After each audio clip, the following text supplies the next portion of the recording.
Tagad pavisam atklāti. Kā ir ar tavu prieku dzīvē? Kur ir tavs dzīves prieks? Iedomājies, ka prieks nav kaut kas tāds, ko vajadzētu nopelnīt. Ne pēc lieliem sasniegumiem, ne tad, kad viss būs izdarīts, ne tad, kad dzīve beidzot kļūs vieglāka. Iedomājies, ka prieks ir tavas nervu sistēmas dabiskais stāvoklis, pie kura tu vari atgriezties katru dienu. Ne ar mākslīgu pozitīvismu, ne ar savu piespiešanu uz kādu veidu, bet caur ķermeni. Jo ķermenis nepazīst kādreiz vai tad, kad tas dzīvo tagadnē tieši šajā brīdī. Un tieši šajā brīdī tu vari sākt radīt iekšējo vidi tādu, kurā prieks kļūst iespējams. Šajā epizodē es dalīšos ar 10 vienkāršiem, bet somatiski spēcīgiem soļiem, kas palīdz nervu sistēmai iziet no izdzīvošanas režīma un atgriezties stāvoklī, kur dzīvot ir patīkami. Tie ir precīzi tie paši soļi, ko mani kursa dalībnieki kursā Somatiskās transformācijas ceļš, ķermenis kā ceļvedis, veica iepriekšējā nedēļā. Un es ticu, ka dzīve ir domāta baudīšana. Katrai solim būs skaidrojums arī no somatiskās perspektīvas, kāpēc tas ir svarīgi. Nevis teorija, bet ikdienā īstenojama prakse. Kā daži dalībnieki novērtēja, kad īstenībā tās mazās lietas ir ārkārtīgi vienkāršas un mēs esam par tām aizmirsuši. Iespējams, ka tev šī epizode būs par atcerēšanos. Un atceries, kāds tu biji kā bērns bērnībā, par ko tu sapņoji, kad pieaugs. Noteikti tur būtu vairāk prieka, vairāk dzīves prieka. Bet kaut kā pēkšņi, kad mēs pieaugam, mēs paliekam pārāk nopietni. Pat pārāk nopietni. Pienākumi, pienākumi, pienākumi, pienākumi. Jā, arī tiem ir vieta būt, bet tā nedrīkst. Dzīve ir dāvana. Dzīve nav nedz laba, nedz slikta. Dzīve ir tieši tāda, kādu mēs viņu paši veidojam. Pults, mīļais cilvēks, ir tavās rokās. Iesim pie rituāla. Iesim pie pirmā punkta, kas ir īs rīta rituāls. Īs rīta rituāls, tās var būt 5, 10, 15 minūtes, kas ir domātas tikai un vienīgi tev. Ja tev ir bērni, tad tas noteikti ir laiks, kad tu piecelies pirms bērniem. Tā var būt vienkārši aromātiska tēja vai kafijas baudīšana vienatnē. Tā var būt viegla iztaipīšanās, ķermeņa iztaipīšana. Tā var būt kādas mīļas grāmatas lasīšana vai vienkārši klusums ar sevi. Un lūk, kāds ir somatiskais pamatojums tam visam? Rīta pirmajās minūtēs nervu sistēma ir īpaši plastiska. Tas, ko ķermenis piedzīvo uzreiz pēc pamošanās, parasti kļūst arī par dienas bāzes stāvokli. Patiesa klātbūtne, maigas sajūtas, siltums, smarža, pieskāriens aktivizē parasimpātisko nervu sistēmu un samazina kortizola strauju kāpumu, kas rada fonu mierīgākajai dienai. Starp citu, tieši šis solis, tieši ar šo soli arī es uzsāku savu ceļu pie sevis, kad es sapratu, man nav dienā laika īsti sev, un tas bija pirmais, ar ko es sāku vienkārši uzvārīt tēju, pasēdēt šeit pat ziemas dārzā un pabaudīt skatu, pirms es ceļu bērnus un vedu viņus uz bērnu dārzu. Solis numur 2. Sāc dienu ar enerģiju pacelājošu darbību.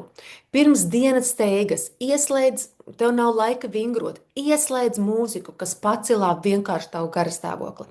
Veic vismaz 1 minūti, varbūt 2 minūtes elpošanas vingrinājums vai maigas šīs ķermeņa kustības, ķermeņa plūsmai. Tā var būt deja, ja? Mūziku tu vari dejot, tā var būt vienkārši tik elementāra kā lēna kakla skriemeļa iztaipīšana, riņķošana vai uz vienu pusi vai uz otru pusi.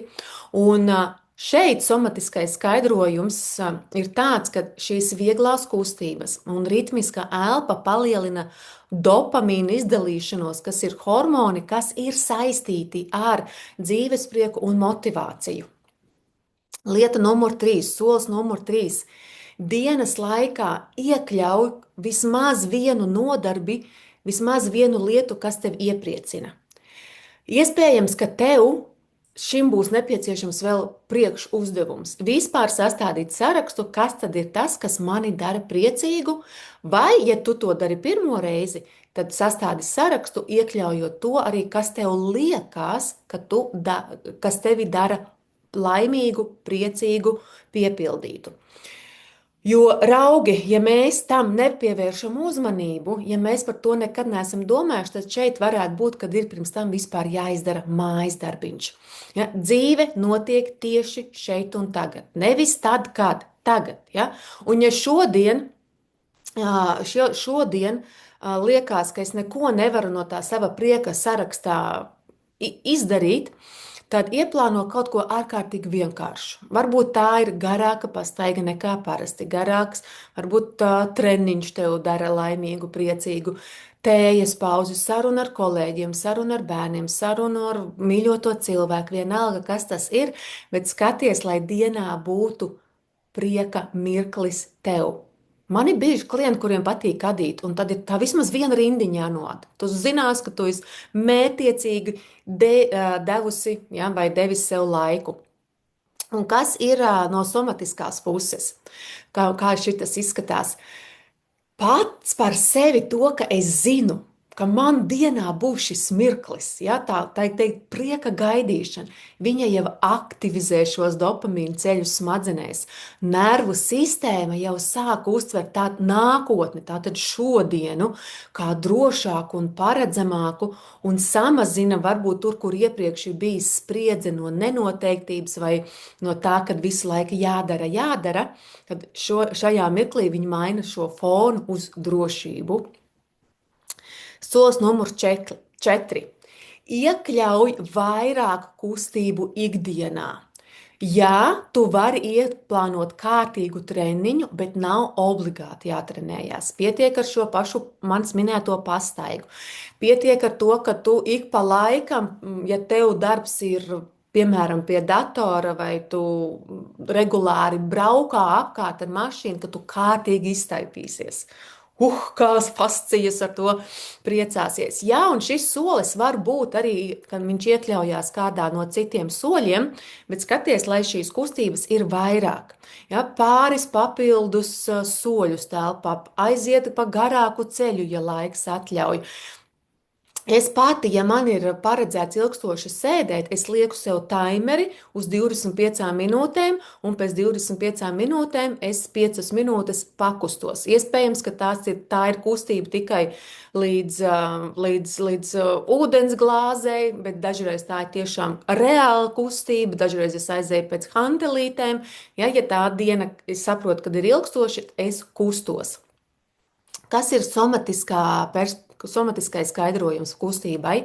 Kustība mums aktivizē limfātisko sistēmu. Savukārt uzlabojās vēl asinsrite un samazinās tātad šis muskuļa aizsarga tonus. Fascijas kā tāds ir ārkārtīgi bagāts ar nervu galiem. Tās kustas, tajā mirklī, kad tās kustas, tad mūsu smadzenes saņem signālu, ķermenis ir dzīvs. Ja, viņš tā kā darbojas, ja? Viņš ir drošībā. Tādā veidā tikai no tā, ka tu esi kustībā, jau tev sāk parādīties lielāks prieks. Solis numur 5. Pievērsies sev patīkamām lietām. Tikai tu pati esi atbildīgs par saviem prieka mirkļiem. Tas pats neliels paredzēts sev bonusiņš rituāls kaut kāds dienā. Kas ir tev?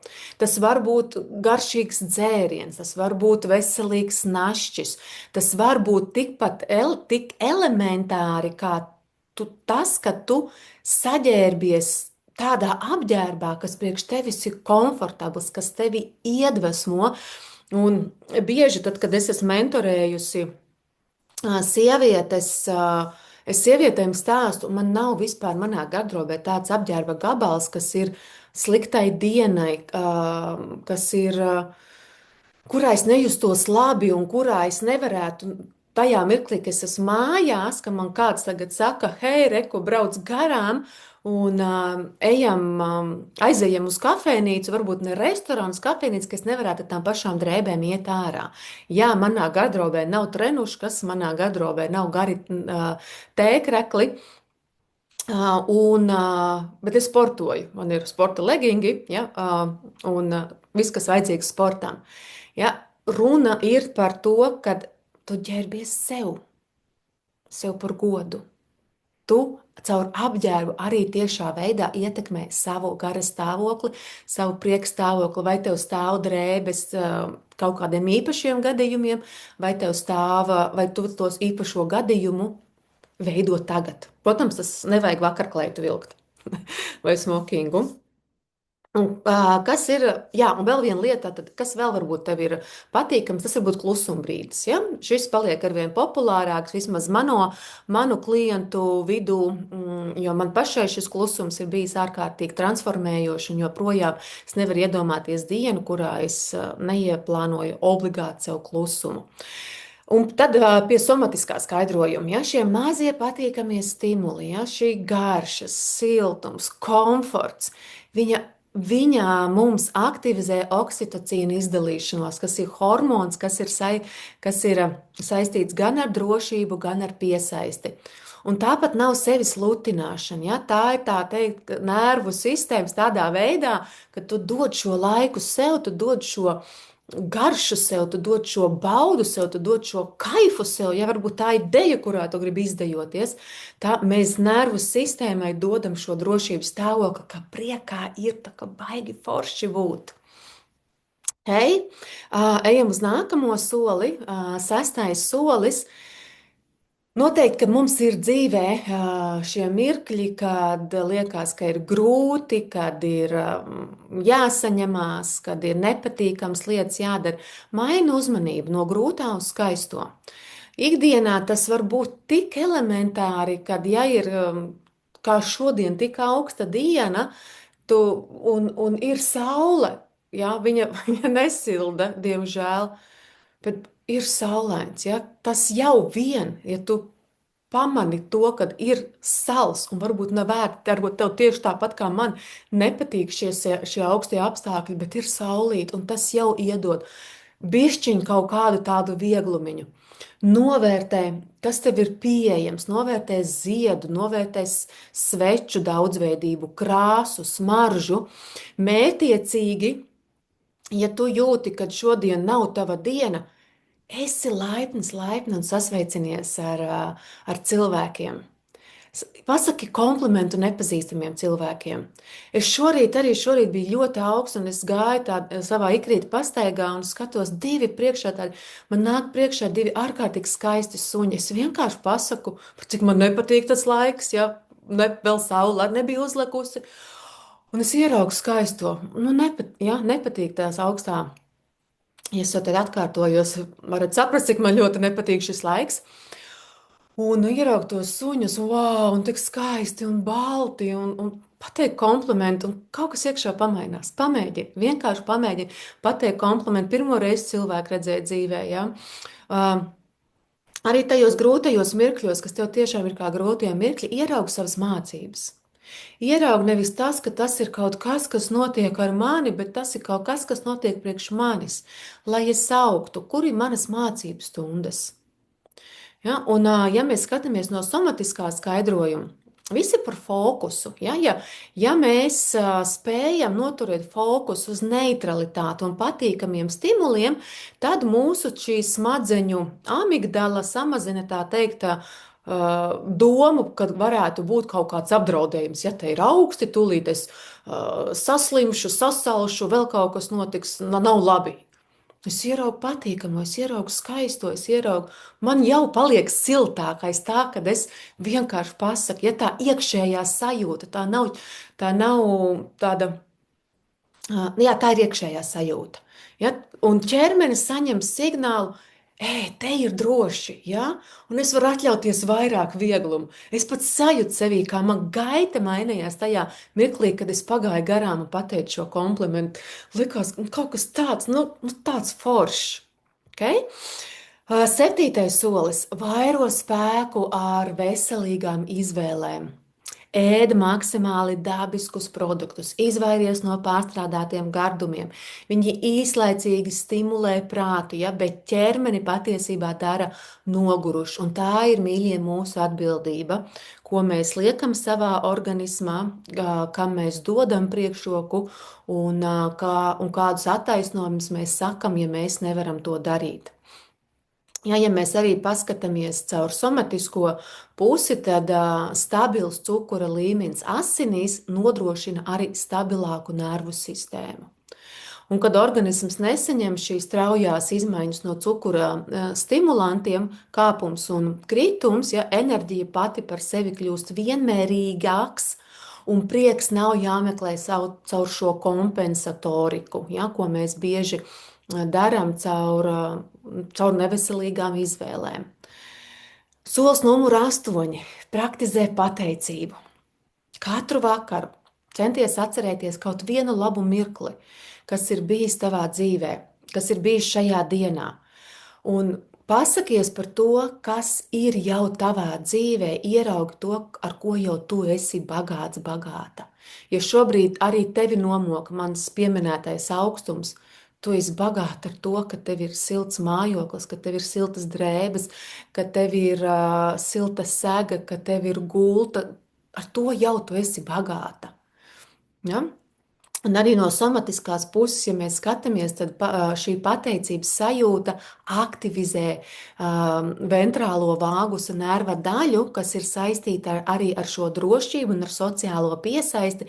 Tā nomierina gan sirdi, gan stabilizē elpu, gan arī rada apstākļus, kuros prieks rodas dabiski. Tu jau neizdomāji, par ko pateikties. Tu atradi, kas tavā dienā bija foršs, kas tev patika, tu atradi, pamanīji, varbūt nepievērsi uzmanības, kas ir tās lietas, kur tev jau ir labi, ja, kur ir labi. Un tad ieraugās vēl vairāk prieka, kur priekam vienkārši ir tā vieta, kur viņš vēl var ienākt, jo tās durtiņas ir vaļā. Un šo varbūt tu vari apvienot tāpat, kā es to bieži daru. Es apvienoju ar vakar rituālu ar bērniem. Ja? Tagad jau man ar vienu bērnu, kur mēs arī ļoti bieži, varbūt ne katru vakaru, bet ļoti bieži un cenšamies katru vakaru paskatīties, kas ir tās 3 lietas, kas labs ar mani notika. Ja? Un nevienmēr bērni var, vismaz manā gadījumā, arī sajust, kas ir tās lietas, tad es piepalīdzu. Vai tev liekas, ka varētu būt arī tas, kad ir labi noticis? Ja? Vai varētu būt? Ejam uz nākamo numuru 9. Tad nedod pārāk daudz vietas domām, kas tevi reāli iztukšo. Ja, domas, mēs domāsim, mēs turpināsim domāt. Mums smadzenes ir izveidotas. Viņām ir jādomā domas, bet ne katrai domai tev ir jāpieķerās. Ja, ne katrai domai. Un es tevi ieaicinu 4 darbībās, kas tev palīdzēs saglabāt savu veselumu. Nevis kas tevi iztukšos, bet kas tevi piepildīs. Un tās ir 4 nē, 4 nē. Pamēģini kaut vienu dienu, pamēģini un sajūti atšķirību, kāda tu biji iepriekšējā dienā un kāds tu esi šajā dienā, kurā tu nevienu nevaino, arī sevi par kaut ko, kas notiek vai nenotiek. Tu nevienu nevērtē, nav tāds, kā tā var. Vai viņš jau varētu viņš jau varētu tur labāk, vai viņam jau vajadzētu saprast, vai viņam jau vēl kaut kas. Ne par ko nežēlojies. Ja? Ieraug šīs svētības, kas tev jau ir dzīvē. Ja? Nežēlojies. Nāk mācības stundas, pasakies pa viņām. Nevelti viņas ir priekš tavas izaugsmes. Ja? Viss ir attieksmes maiņā. Un nevienu nenosodi. Tad tas mans pieminētais, kā tā var. Patiesībā mēs ļoti bieži nezinām, kāpēc cilvēks, pat ja viņš dara uh, nelabas lietas, kāpēc viņš tā dara. Ja? Mēs nezinām to background, ja to aizmuguri. Jā, tas nenozīmē, ka mēs, ja redzam, ka notiek kaut kur netaisnība un mēs tam pājam garām, nē, ja? Mēs varam teikt, bet mēs ejot dziļāk, ja, mēs nezinām, kas tur ir apakšā, kas ir tā cilvēka motivācija, kas ir tā cilvēka pieredze, jo mēs katrs kā cilvēks rīkojamies atbilstoši no tā, cik mums šajā mirklī ir zināšanas, cik mums šajā mirklī ir enerģijas resursa, ja, emociju pārvaldība, cik mums ir prasmes apgūts un mēs rīkojamies no tā. Un iemesls vēl viens, ja tev šis nepalīdzēja, kāpēc tev nav izdevīgi vainot, jo līdz kā tu vaino, līdz ko tu nosodi, tu paņem tā otra cilvēka problēmas uz sevi. Ja, tu reāli sāc kļūt smagāks, smagāka. Ja tev ir pat jānes vairāk, jo nu, tas ir tevī, ja tu to nosodi, tu to vērtē, tā daļa atnāk pie tevis. Tas notiek tajā sekundes, mikrosekundē. Ja tas notiek, tikai mēs paši spējam sevi radīt brīvus no šīs paņemtās nastas. Ja, tā ir viņa atbildība. Tā ir, jā, katrs mēs atbildam tikai par, mēs varam atbildēt pilnībā tikai un vienīgi par sevi. Un, ja mēs paskatāmies vēl arī no šī somatiskā skatu punkta, tad vainošana, nosodīšana, žēlošanās uztur ķermenī hronisku simpātisko aktivizāciju. Un tas palielina mums šo spriedzi muskuļos un noteikti arī enerģijas patēriņu. Kad tu no tās atsakies, ķermenis atbrīvo resursu arī ieraudzīt šo dzīves prieku. Un pēdējais solis, 10. solis, pieraksti savas mazās prieka lietas. Tas, ko es minēju iepriekš, var pateikt, kas ir tās lietas, kas sagādāja prieku, bet tāds next levelis ir tas, ka tu arī pierakstītu. Ja, jo pierakstīšana nozīmē šeit un tagad es esmu tā ar visām domām, tā riktīgi 100%, ja es ieraugu tās lietas un es varu vēl intensīvāk noķert šo sajūtu. Ja, var noķert šo sajūtu. Tāpēc, ja tu to dari katru vakaru, ja, kas ir tas, kas tev sagādāja prieku, ja no somatiskās puses mēs skatāmies, ja tas ir tiešām kā rituāls, tas ir tiešām kā darbība, kas, protams, var kādreiz izkrist, atkārtota pozitīvas pieredzes piefiksēšana stiprina neironu savienojumus, kas saistīti ar drošību un labsajūtu. Tas trenē nervu sistēmu pamanīt prieku kā normu. Ja, pamanīt prieku kā normu, nevis izņēmumu. Nevis, man ir tur prieks un laimes sajūta, tad, kad man ir dzimšanas diena, tad, kad es esmu uztaisījis fotosesiju, tad, kad es esmu aizgājis uz manikīru, tad, kad piedzims bērni, tad, kad pabeidz skolu, iegūs kādu diplomu. Ja. Nē, katru dienu ir prieka mirklis. Ja? Katru dienu ir prieka mirklis. Jo ja mēs no šī aizejam prom, ja, šī epizode nav par nervu sistēmu, par to, kā darbojas mūsu neironu ceļi, bet nav sistēmai šī reģistra, ja viņai tas nav ikdienā, tad viņa iet tikai pēc tā autopilota, kas tev šobrīd ir. Ja, tas, kā mēs dzīvē operējam, mēs ejam autopilotā. Un autopilotu mēs veidojam tagad. Tavs rītdienas autopilots būs no tā, ko tu darīsi šodien. Rītā tu piecelsies ar to, tad, kad tu rīt piecelsies no rīta, tavas smadzenes meklēs, kā es jutos vakar. Kā es jutos vakar? Viņas meklēs vakardienu, lai dabūtu to drošību, kas ir tā sajūta, kura ir priekš manis paredzama, dabiska, īsta. Ja? Tāpēc mēs sākam šodien. Un prieks nav raksturīpašības, tas nav arī kaut kāds veiksmes rezultāts. Ja? Tas ir signāls no ķermeņa, kur iekšēji mēs sev caur šo iemiesojam, kad priekā dzīvot ir droši. Ja, tad, kad mēs piepildām sevi, tā ir drošība, tā ir laime, nevis tas, kas varbūt ir iepriekš bijis, tie pienākumi, tā spriedze, tā steiga. Ja, tas paliek par normu bieži daudziem.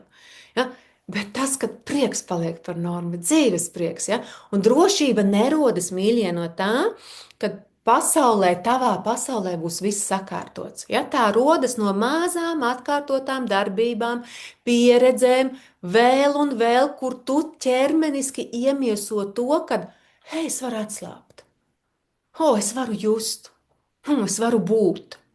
Ja, tieši tāpēc šie soļi ir tik spēcīgi, jo tie māca tavai nervu sistēmai citu realitāti.